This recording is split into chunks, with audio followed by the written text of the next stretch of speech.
Hello and welcome to my little flower farm here on Vancouver Island.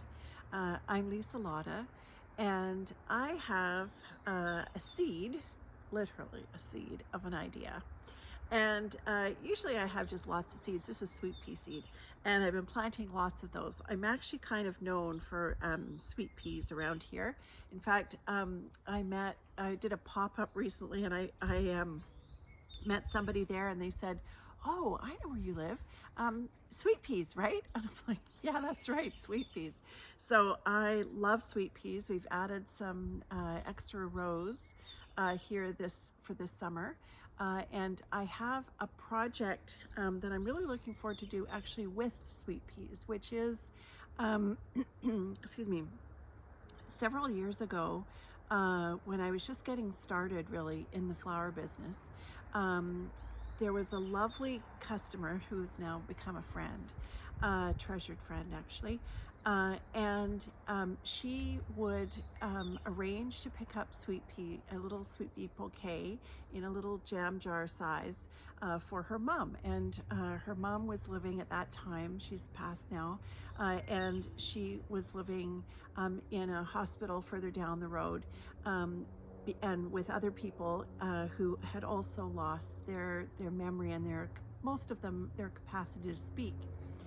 And this lovely woman would bring her mom the sweet peas, and she sent me one time. She sent me, and I didn't really know her there then. This was a very kind gift. She sent me a picture of her beautiful mom in her wheelchair holding her sweet peas, and she would go around and sort of go on a little tour of the area and stuff.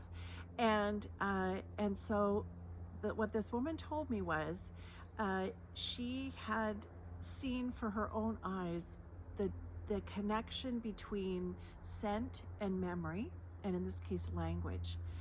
And there were experiences that she had where both her mom and some of her mom's sort of other people in that facility, other patients, had actually said words or had shared stories of their experience of sweet peas, that the scent of the sweet peas made them say the word sweet peas where they hadn't said a word before for months and maybe years. And so I just think that that is a very clearly powerful kind of thing. And it's something that I want to contribute to, which is part of why I have grown even more sweet peas this year than I normally do, is that I want to drop off a little jar because, the other part of that story was that this lovely then customer, now friend, always made sure that the sweet peas were on the communal dining table so that everybody could enjoy them. She didn't just leave them in her mom's room. And I just thought that that was, she's a very insightful person, but that was such a beautiful insight and beautiful gift, I think. And so simple and, so available to all of us. These simple but profound kindnesses can come from flowers that really, like a packet of seeds is like how much, right? Not very much. And you can grow them in a pot on your patio, as I've done before I had a garden. So it doesn't mean that you have to have like a little flower farm. Anybody can do that sort of thing. And so, but I can do that here. And so that's something that I'm looking forward to as a project this summer. Let's take a sip of tea. And so if you happen to be local, I know most of the people who see this are not local, but if you happen to be local, I am looking for a volunteer or two who could pick up the sweet peas and drop them off. That would be super helpful. But if not, I'm going to figure out how to do that. So I thought I'd just kind of let you know about that. And still going strong with the yellows and blues in the garden. It's a beautiful time of year. I find that there are things that bloom and you know, that you had kind of forgotten that there was a scent.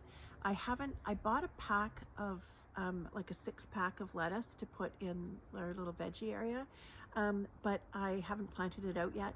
But I know that it's one of those things where when I first pick the lettuce, or if I've grown it from seed, which I'll do some of that as well. But when you first pick that first lettuce, it's like, oh, it has a scent. Like, even if you go to the market and you get it, it doesn't have that same just picked scent that something does when you've literally just grown it. And so that's kind of all those little, you know, reminders. And I'll show you on the video. I'll do a little video and attach this, because I'd like to show you this tiny little place under a maple tree that I got this maple tree when it was this big. When we moved from North Vancouver to here, one of the mums at the school was saying, hey, I've got all these maple trees, they're just seeding everywhere, does anybody want one? And I'm like, yeah, I do. So I actually have 2. And one is on my deck. It's smaller because it's been in a pot all this time. This one is getting much bigger. It's just behind you, and I'll show you the pictures. And now that the neighbors have taken out their plum tree because it had died, it's going to get more light, so it's going to grow even bigger, which is exciting too. But underneath this little area, it has been quite sort of shady, and so I had gotten some little like a little forest kind of white, like a woodruff, like that, but also had one that was pink. And I love speaking of scents at this time of year, and they're just coming up. They're not in bloom yet, but lily of the valley. I just love lily of the valley, and my mom had a lot of lily in the valley in her garden, which I loved. I know that it is not contagious, but it will spread, and that actually is what I want.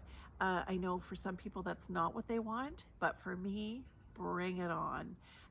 And so I've actually put some white lily of the valley, which is so classic, but they also have pink lily of the valley. So I have a flower friend who loves pink. It's her color, and she also buys a lot of sweet peas too. And I thought, oh, that's for her birthday. It'll be in bloom for her birthday. So I had given her some before to grow in her garden.